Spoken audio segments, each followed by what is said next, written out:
여기 20년간 한국은 아주 불친절하다고 방송에서 주장하는 일본인 여성이 있습니다. 그녀는 어느 날 업무 때문에 어쩔 수 없이 한국으로 갈 수밖에 없었다고 하는데요. 그런 그녀가 한국에서 지갑과 휴대폰을 잃어버리는 사건이 발생하고 그 순간 그녀는 지금까지 믿어온 모든 것들이 흔들리는 경험을 했다고 합니다. 그녀가 그토록 싫어하던 한국에서 무슨 일이 일어난 것일까요? 그녀의 사연 들어보도록 하겠습니다. 안녕하세요, 여러분. 저는 히로미라고 합니다. 일본에서 20년간 라디오 진행자로 일하고 있습니다. 그날도 저는 도쿄 라디오 방송국에서 펜을 두드리며 컴퓨터 화면을 보고 있었어요. 다른 나라 소식을 읽고 있었죠. 그러다 한국에 관한 기사가 눈에 들어왔어요. 일본 관광객, 한국에서 불친절한 대우 받아라는 제목이었죠. 저는 한숨을 쉬었어요. 매우 불편한 감정이 느껴졌어요. 몇 년 동안 이런 비슷한 이야기들을 너무 많이 봐왔거든요. 그래서 한국은 저 같은 일본 사람에게 안전하지 않은 곳이라고 믿게 됐어요. 저는 습관처럼 파마 머리카락을 손가락으로 돌리고 있었어요. 어렸을 때부터 가진 습관인데 긴장하거나 깊이 생각할 때면 자연스럽게 손가락이 머리카락으로 향하곤 했죠. 그때 우리 프로듀서 카즈가 커피 2잔을 들고 스튜디오로 들어왔어요. 여기 있어요. 카즈가 말하며 제 마이크 옆에 커피를 놓았어요. 15분 후에 방송 시작합니다. 저는 고개를 끄덕이면서도 여전히 그 기사를 바라보고 있었어요. 한국에 대한 이 이야기들이 정말 사실인지 궁금했던 적 없어요? 제가 물었죠. 키가 큰 카즈는 어깨를 으쓱했어요. 명확한 계획과 논리로 문제를 해결하는 스타일이었죠. 우리는 사람들이 제본한 것만 보도해요. 그게 우리 일이죠. 하지만 뭔가 이상하게 느껴지고 있었어요. 20년 동안 제 방송에서 한국에 대해 이야기해왔어요. 한국 문화, 정치, 일본과의 관계 등을 설명했죠. 그런데 정작 저는 한 번도 그곳에 가본 적이 없었어요. 제가 아는 모든 것은 뉴스 기사, 다른 기자들, 그리고 사람들이 하는 말에서 얻은 정보였죠. 방송이 끝난 후 저는 늦게까지 제 책상에 남아 있었어요. 사무실은 이제 조용했죠. 창문을 통해 도쿄의 불빛이 어둠 속에서 빛나는 것이 보였어요. 건물들은 밤하늘을 향해 솟아 있었고 자동차들은 작고 알록달록한 벌레처럼 거리를 따라 움직이고 있었죠. 그때 컴퓨터에서 알림 소리가 났어요. 새 이메일이 도착한 거였죠. 히로미님께 서울에서 열리는 특별 미디어 행사에 초대합니다.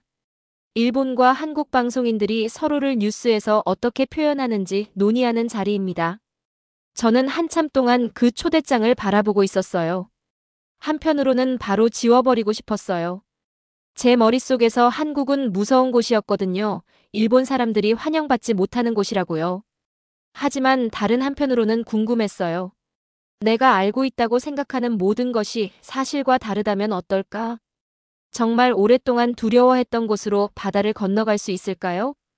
익숙하고 안전한 모든 것을 뒤로하고 떠날 수 있을까요? 그날 밤 잠을 이루지 못했어요. 계속해서 제가 라디오 방송에서 나눈 모든 이야기들이 생각나고 있었어요. 그것들이 전부 진실이 아니라면 어떨까요? 잘못된 정보들을 퍼뜨리고 있었다면 어떨까요? 매일 수천 명의 청취자들에게 이야기하는 사람으로서 저에게는 큰 책임이 있었어요. 아침이 되자 결심을 했어요. 한국에 가기로 했어요. 다른 사람들이 말하는 것을 믿는 대신 제 눈으로 직접 보기로 했어요. 오랫동안 품어온 두려움이 현실과 맞는지 시험해 보기로 했죠. 며칠 후 가방을 싸면서 저는 거울 속 제 모습을 바라보고 있었어요. 따뜻한 갈색 눈과 친절한 얼굴을 가진 여자, 스스로 만든 거품 안에서 살아온 사람이 보였죠. 이제 밖으로 나갈 시간, 정말 무엇이 있는지 볼 시간이 됐어요. 이 여행은 제가 알고 있다고 생각했던 모든 것을 바꿀지도 몰라요. 제가 누구인지도 바꿀 수 있겠죠. 하지만 가방을 닫으면서 저는 제 편견 너머에 제가 항상 알고 있던 안전한 세계 너머에 무엇이 있는지 발견할 준비가 되어 있다고 느꼈어요. 비행기가 인천국제공항에 살짝 흔들리며 착륙했어요. 저는 팔걸이를 너무 꽉 잡고 있어서 손가락 마디가 하얗게 변해 있었죠. 드디어 도착했어요. 정말로 한국에 도착한 거예요. 도착했네, 옆에 있던 카즈가 말했어요. 그는 이미 호텔 가는 길을 확인하려고 휴대폰을 보고 있었죠. 저는 깊은 숨을 들이쉬고 사람들 틈에 섞여 공항으로 들어갔어요. 제일 먼저 눈에 띈 건 깨끗한 공항이었어요. 바닥은 밝은 조명 아래서 반짝이고 있었고 큰 창문으로는 햇살이 쏟아져 들어오고 있었어요. 그런데 가장 놀라웠던 건 표지판이었어요. 한국어, 영어, 그리고 일본어로 되어 있었어요. 누구나 어려움 없이 다 읽을 수 있었어요. 입국 심사대로 걸어가면서 심장이 더 빨리 뛰기 시작했어요. 제 일본 여권을 보면 다르게 대할까요? 뭐라고 말할지 미리 연습하며 차가운 대응이나 의심을 준비하고 있었죠. 그런데 입국 심사관은 그냥 여권을 확인하고 도장을 찍은 다음 깔끔한 일본어로 한국에 오신 것을 환영합니다라고 말했어요. 그녀의 미소는 진심으로 보였어요. 저는 놀라서 눈을 깜빡이다가 그녀가 마음을 바꾸기 전에 서둘러 지나갔죠. 생각보다 쉬웠네요. 짐을 찾으면서 카즈에게 속삭였어요. 공항은 크고 현대적이었어요. 화면에는 비행 정보가 표시되고 있었고 가게들은 간식, 옷, 기념품을 팔고 있었어요. 도쿄를 떠올리게 해서 편안하면서도 혼란스러웠어요. 모든 게 다를 거라고 생각했는데 익숙하게 느껴졌거든요. 공항 직원이 우리에게 다가왔어요. 그녀는 깔끔한 유니폼을 입고 친절한 표정을 짓고 있었어요. 한국 첫 방문이신가요? 그녀가 일본어로 물었어요. 서울로 가는 교통편을 찾는데 도움이 필요하신가요? 저는 왜 우리를 특별히 골랐는지 확신이 없어서 가방을 더 꽉 쥐었어요. 우리가 일본인인 걸 알았나요? 뭔가 문제가 있었나요? 그녀는 그저 도움을 주고 있었을 뿐이었어요. 공항철도, 버스, 택시 등 여러 옵션을 상세하게 설명해 주었죠. 기차 플랫폼으로 안내하면서 작은 목례까지 해주었어요. 집에서도 볼 수 있는 존중의 표시였죠. 서울로 가는 기차 안에서 저는 어린아이처럼 창문에 얼굴을 바짝 대고 있었어요. 밖으로는 풍경이 지나가고 있었어요. 현대적인 건물들, 푸른 언덕들, 그리고 도시 사이로 흐르는 넓은 한강이요. 기차는 깨끗하고 부드럽게 움직이고 있었어요. 다른 승객들은 책을 읽거나 휴대폰을 보면서 우리에게 아무 관심도 보이지 않고 있었죠. 아름답네요. 도시가 가까워지는 걸 보며 조용히 말했어요. 카즈는 고개를 끄덕였어요. 우리가 예상했던 것과는 다르지 않아요? 호텔에서는 일이 그렇게 순조롭게 진행되지 않았어요. 접수 담당자가 처음에는 우리 예약을 찾지 못했거든요. 가슴이 다시 답답해지기 시작했어요. 여기서 우리 운이 다한 걸까요? 여기서 그 소문대로 불친절함을 만나게 될까요? 저는 접수 담당자를 주의 깊게 지켜보고 있었어요. 그녀는 컴퓨터에 빠르게 뭔가를 입력하며 걱정스러워 보였어요. 매니저와 한국어로 이야기하고 있었는데 단어는 이해할 수 없었지만 그녀의 말투는 화난 것이 아니라 사과하는 것 같았어요. 혼란에 대해 정말 죄송합니다. 마침내 그녀가 조심스러운 일본어로 말했어요. 사과의 뜻으로 룸 업그레이드를 해드렸습니다. 더 좋은 도시 전망을 즐기세요. 너무 놀라서 감사 인사도 제대로 할 수 없었어요. 이건 전혀 제가 예상했던 게 아니었거든요. 나중에 우리는 점심으로 한국 고깃집에 갔어요. 고기 굽는 냄새가 공기 중에 가득했죠. 주변 테이블은 이야기하고 웃는 사람들로 가득 차 있었어요. 메뉴에는 사진이 있어서 언어 차이에도 불구하고 주문하기 쉬웠어요. 계산하려고 지갑을 찾는데 갑자기 공포가 몰려왔어요. 지갑이 가방에 없었어요. 미친 듯이 뒤지며 테이블 위에 모든 걸 쏟아부었죠. 없어졌어요. 카즈에게 떨리는 목소리로 말했어요. 돈과 카드가 다 들어있는 지갑이 없어졌어요. 끔찍한 생각들이 머릿속을 스쳐 지나가고 있었어요. 일본 관광객을 누가 도와줄까요? 사기를 치려 한다고 생각하지는 않을까요? 식당 매니저가 우리 문제를 알아챘어요. 그녀는 천천히 우리 테이블로 다가왔죠. 어떤 문제가 있나요? 그녀가 간단한 일본어로 물었어요. 도와드릴까요? 제가 없어진 지갑에 대해 설명했어요. 의심 대신 그녀의 얼굴에는 걱정이 보였어요. 마지막으로 어디서 지갑을 봤는지 생각해보게 도와주었죠. 이곳에 오기 전에 들렀던 카페에서 봤을까요? 그녀가 우리를 위해 카페에 전화를 걸었어요. 20분 후 한 젊은 여성이 뛰어서 숨을 헐떡이며 도착했어요. 그녀의 손에는 제 지갑이 들려 있었어요. 모든 것이 그대로 있었어요. 돈, 카드, 신분증까지도요. 하나도 빠진 게 없었어요. 감사합니다. 눈물이 고이면서 말했어요. 이런 친절함은 너무 예상 밖이었어요. 그날 오후 경복궁에서는 관광객들이 아름다운 고건물들을 사진 찍고 있었어요. 어떻게 된 일인지 인파 속에서 카드를 놓쳐버렸어요.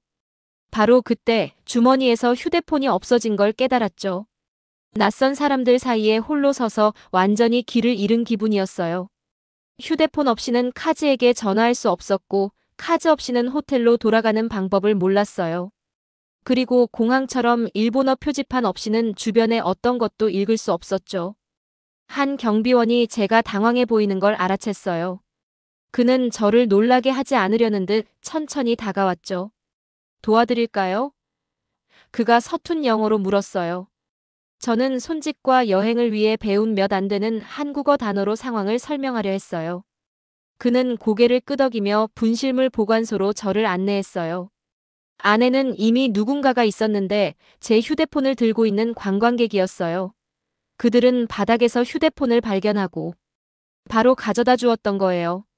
몇 분 후 카즈도 사무실에 나타났어요.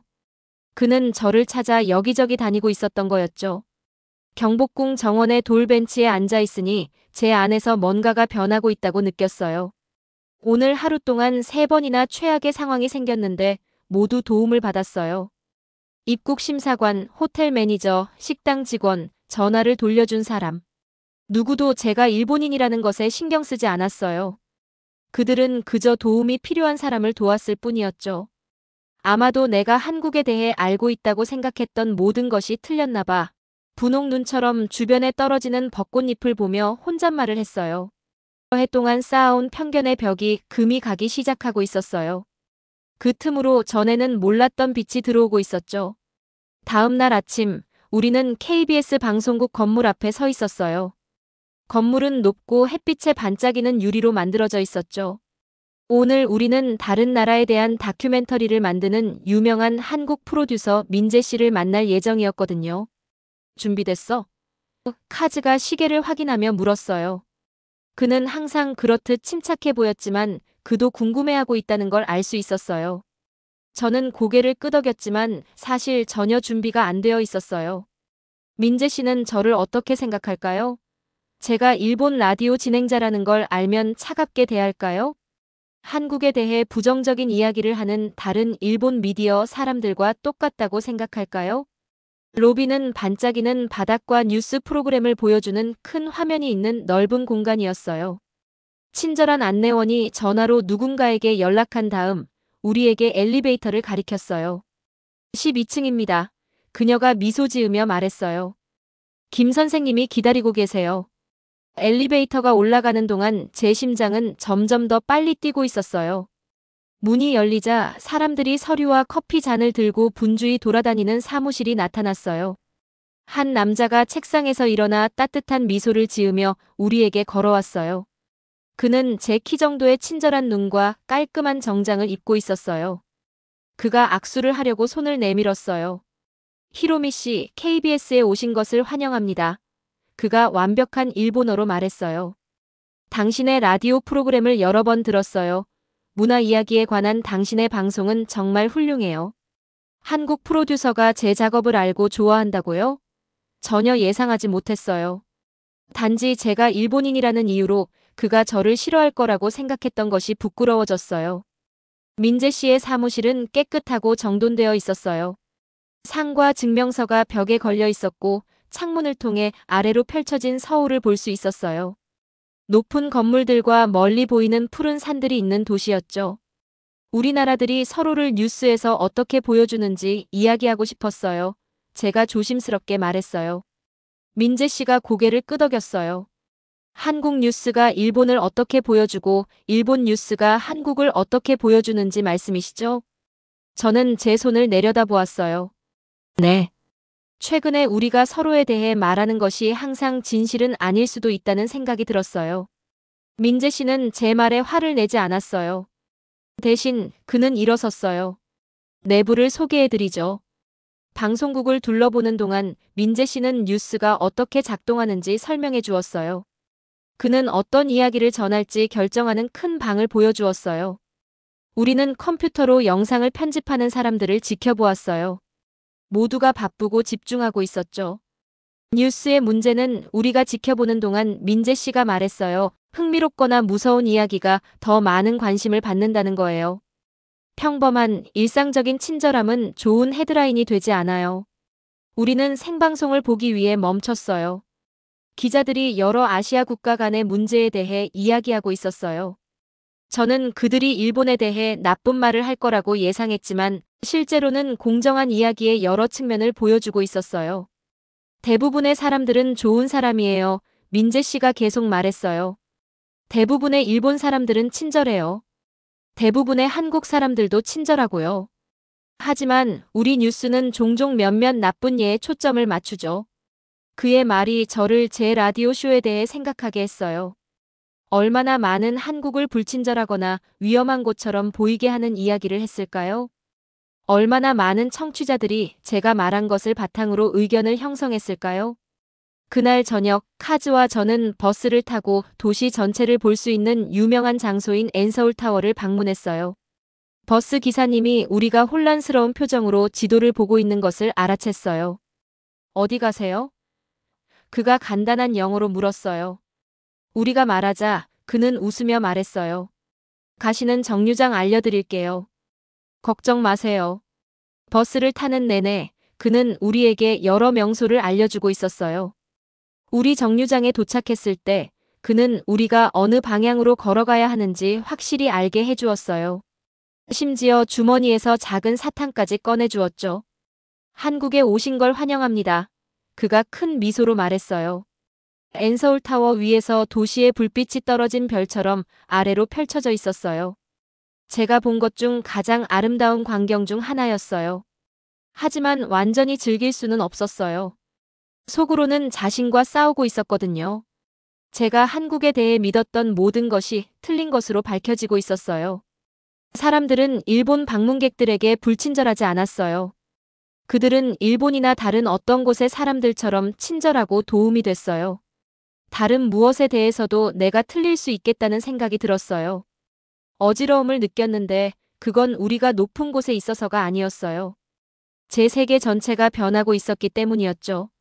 한국이 제가 생각했던 곳이 아니라면 다른 제가 믿는 것들은 어떨까요?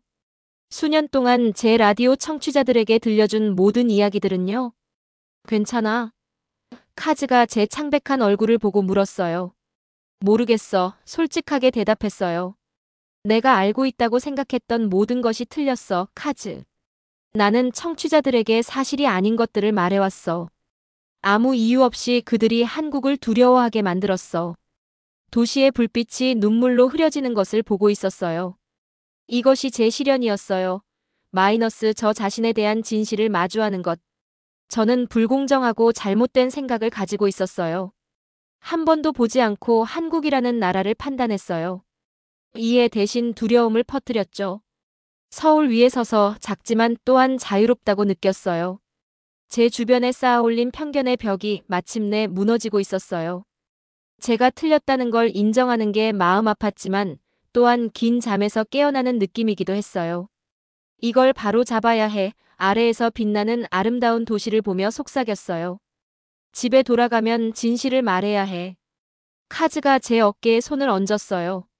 그는 말하지 않았지만 이해하고 있다는 걸 알 수 있었어요. 이 여행은 우리 둘 다 변화시켰어요. 우리는 두려움에 대한 확신을 찾으러 왔지만 대신 우리 자신의 실수를 발견했죠. 시원한 밤 공기가 제 눈물을 말리는 동안 저는 제 자신과 한국에 조용한 약속을 했어요. 더 이상 두려움을 퍼뜨리지 않을 거예요. 친절함과 진실의 이야기를 들려줄 거예요. 벽이 아닌 다리가 될 거예요. 아침 햇살이 호텔 커튼 사이로 비치면서 저를 살며시 깨웠어요. 침대에 앉아서 서울을 바라보았죠. 도시가 이제는 다르게 보이고 있었어요. 어제까지만 해도 두려운 곳이었는데 오늘은 마치 친구처럼 느껴졌어요. 녹차를 한 모금 마시며 아래 거리의 사람들을 지켜보고 있었어요. 직장인들은 사무실로 서두르고 아이들은 깔끔한 교복을 입고 학교로 걸어가고 있었죠. 어르신들은 작은 공원에서 운동하고 계셨어요. 정말 도쿄와 많이 닮아 있었어요. 그저 각자의 삶을 살아가는 사람들이었죠. 카즈가 문을 두드렸어요. 이미 깔끔한 옷을 입고 있었고 항상 그렇듯 머리는 완벽하게 빗어 넘겨져 있었어요. 30분 후에 민재 씨와 아침 식사야. 그가 상기시켜 주었어요. 고개를 끄덕이고 서둘러 준비했어요. 머리를 빗으면서 거울 속 제 모습을 바라보고 있었어요. 겉으로는 똑같아 보였어요. 같은 웨이브 머리, 같은 갈색 눈동자. 하지만 속으로는 완전히 달라진 느낌이었어요. 뭔가 더 가벼워진 것 같았어요.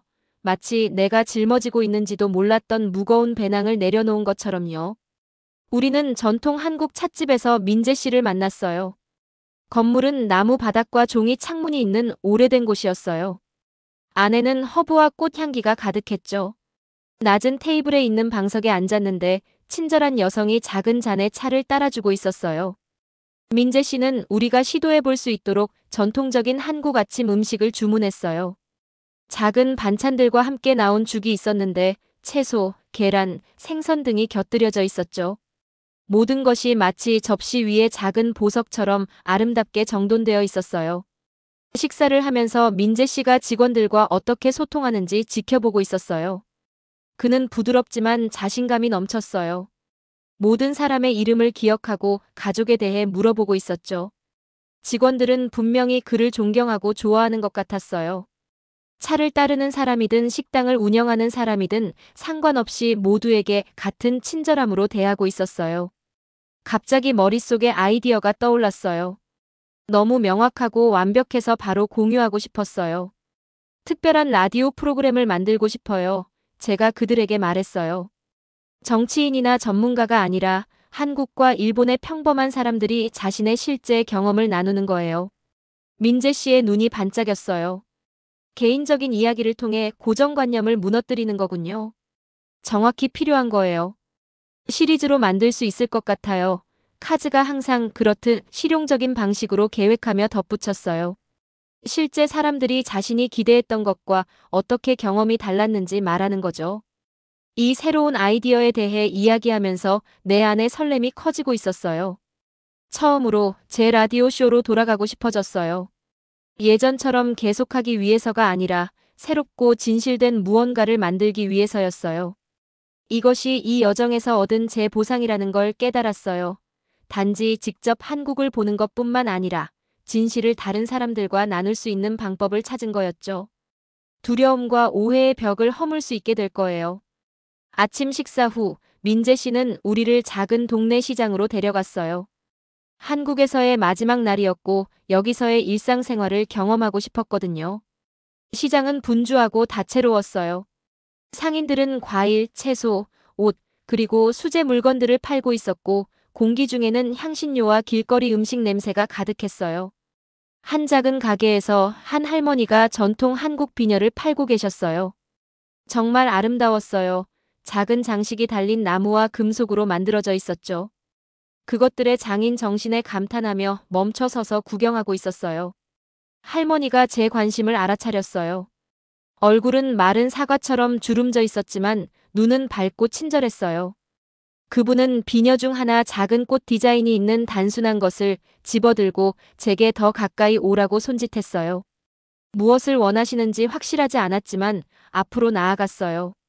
부드러운 손길로 그녀는 제 머리의 한 부분을 잡고 비녀로 어떻게 고정하는지 보여주셨어요. 우리는 같은 언어를 사용하지 않았지만 그녀의 조심스러운 움직임이 제가 알아야 할 모든 것을 알려주고 있었어요. 다 끝나자 그녀는 작은 거울을 들어 제가 볼 수 있게 해주셨어요. 비녀가 제 검은 머리에 아름답게 어울렸어요. 할머니는 미소를 지으시며 몇 개 빠진 이를 드러내셨어요. 키레이, 그녀가 일본어로 말했어요. 예쁘다라는 뜻이었죠. 그녀가 이 일본어 단어를 알고 있다는 것에 놀랐어요. 그분의 나이로 보아 일본과 한국이 우호적이지 않았던 시대를 살아오셨을 거예요. 전쟁과 점령의 시대를요. 그런데도 여기서 제 언어로 말씀하시고 이렇게 친절하게 도와주고 계셨어요. 감사합니다. 제가 한국어로 대답했어요. 그녀의 미소가 더 넓어졌어요. 카즈는 머리에 비녀를 꽂은 저와 할머니의 사진을 함께 찍었어요.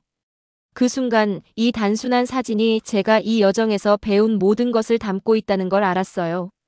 그날 나중에 공항으로 향하면서 제 노트북은 관찰, 인터뷰, 경험들로 가득 차 있었어요. 모든 친절한 순간, 모든 놀라운 발견, 현실이 제 두려움이 틀렸다는 것을 증명한 모든 순간을 적어 놓았어요. 비행기에서 아래로 점점 작아지는 한국을 내려다보며 집으로 돌아갈 준비가 된 것 같았어요. 단지 예전 생활로 돌아가는 게 아니라 새로운 장을 시작하기 위해서였죠. 일본으로 돌아가는 길은 단순한 비행 경로가 아니었어요. 그것은 소설을 진실로, 두려움을 이해로 바꾸어가는 여정이었어요. 비행기가 구름을 지나 도쿄를 향해 동쪽으로 날아가고 있었어요. 이제 가방에 조심스럽게 포장된 비녀를 만져보았어요. 그것은 단순한 기념품 이상이었어요. 할머니의 친절함, 무너진 벽들, 그리고 두려움에 맞서 그것이 근거 없다는 것을 발견했을 때 오는 보상에 대한 기억이었어요. 아래로 일본이 보이기 시작하자 준비가 된 느낌이 들었어요. 새로운 이야기를 들려줄 준비가 되었어요. 벽 대신 다리를 만들 준비가 되었죠. 두려움 대신 이해를 가져오는 사람이 될 준비가 되었어요.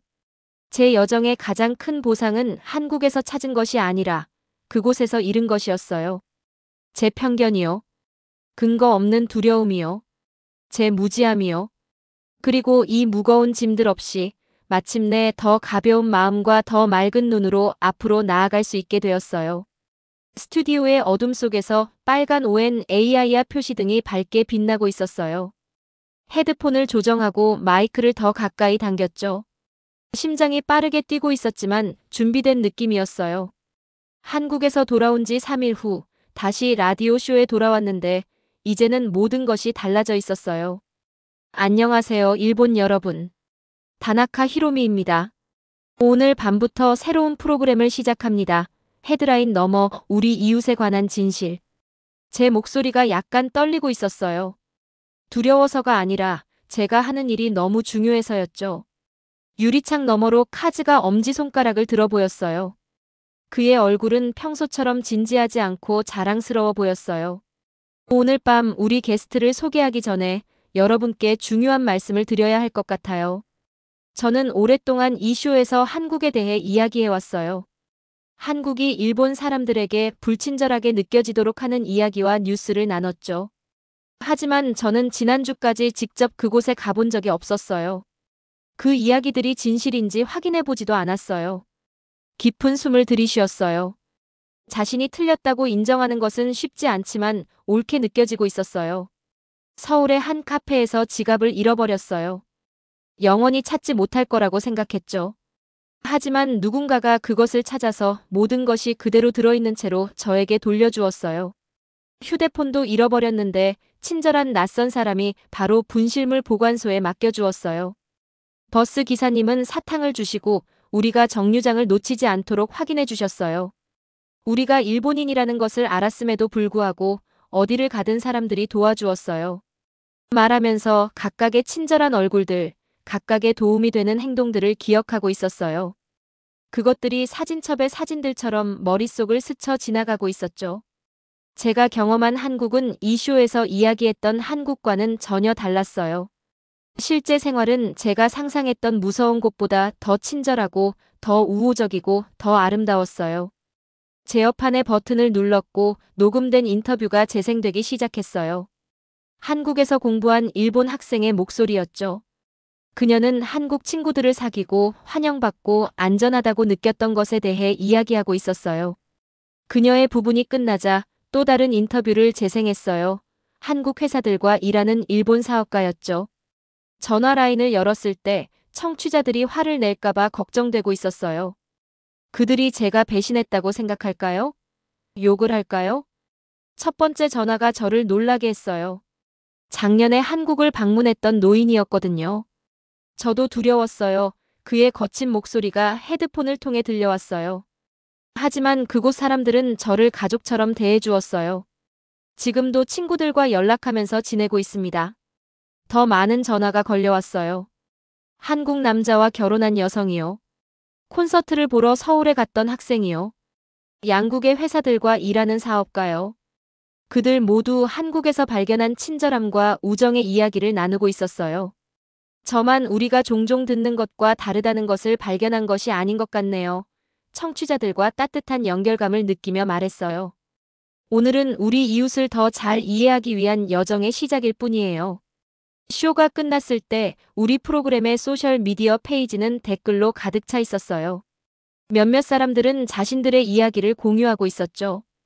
다른 사람들은 제가 정직했다고 감사해했어요. 몇몇은 이제 직접 한국 여행을 계획하고 있다고 말했어요. 모두가 떠난 후 조용한 스튜디오에서 카즈가 파란 종이로 포장된 작은 패키지를 건네주었어요. 열어봐요. 그가 말했어요. 안에는 편견을 넘어선 여정이라는 제목의 사진첩이 들어있었어요. 우리 여행의 사진들로 가득했죠. 우리가 착륙한 공항, 지갑을 잃어버렸던 식당, 휴대폰을 잃어버렸던 궁궐, 엔서울타워에서 본 아름다운 전망까지요. 마지막 페이지에는 시장에서 만난 할머니와 함께 찍은 사진이 있었는데 그녀의 주름진 손이 내 머리에 비녀를 꽂아주고 있었어요. 사진 아래에 카즈는 이렇게 썼어요. 모든 것이 변한 순간. 앨범을 닫으며 눈에 눈물이 고이고 있었어요. 그날 밤 아파트에서 창가에 앉아 도쿄의 불빛을 바라보고 있었어요. 노트북을 열고 제 경험에 대한 책을 쓰기 시작했죠. 말들이 샘물처럼 쉽게 흘러나오고 있었어요. 이 여정을 가능한 많은 사람들과 나누고 싶었어요. 민재 씨의 메시지로 전화가 울려왔어요. 우리의 첫 번째 공동방송이 한국에서 역대 최고 시청률을 기록했어요. 언제 파트 2를 위해 다시 오실 수 있나요? 미소를 지으며 타이핑했어요. 곧이요. 아직 나누어야 할 이야기가 많아요. 책상 위에는 시장에서 산 비녀가 놓여 있었어요. 그것을 집어들고 손가락으로 매끄러운 표면을 느끼고 있었어요. 그것은 우리가 열린 손으로 다가갈 때 벽이 얼마나 쉽게 무너질 수 있는지를 상기시켜 주었어요. 한국으로의 여행은 모든 것을 바꿔놓았어요. 두려움으로 가득 차서 갔다가 희망으로 가득 차서 돌아왔어요. 편견을 잃고 새로운 목적을 찾았죠. 이제 제 일은 단지 뉴스를 보도하는 것이 아니라 이해의 다리를 놓는 것이었어요. 돌아온 이후로 매일 제 쇼에서 한국에 대한 다른 이야기를 나누고 있었어요. 각 이야기는 우리 나라들 사이에 서 있는 편견의 벽에서 제거된 작은 돌과 같았어요. 벽을 완전히 무너뜨리는 데는 시간이 걸리겠지만 이 일에 저 혼자가 아니었어요. 청취자들이 자신들의 이야기를 나누고 게스트들이 새로운 관점을 가져오고 심지어 다른 라디오 진행자들도 우리 이웃에 대해 이야기하는 방식을 바꾸기 시작하고 있었어요. 책상에 조심스럽게 다시 놓기 전에 비녀를 한 번 더 만져보았어요. 편견을 무너뜨리는 여정은 한 번의 여행이나 한 번의 라디오 쇼로 끝나지 않아요.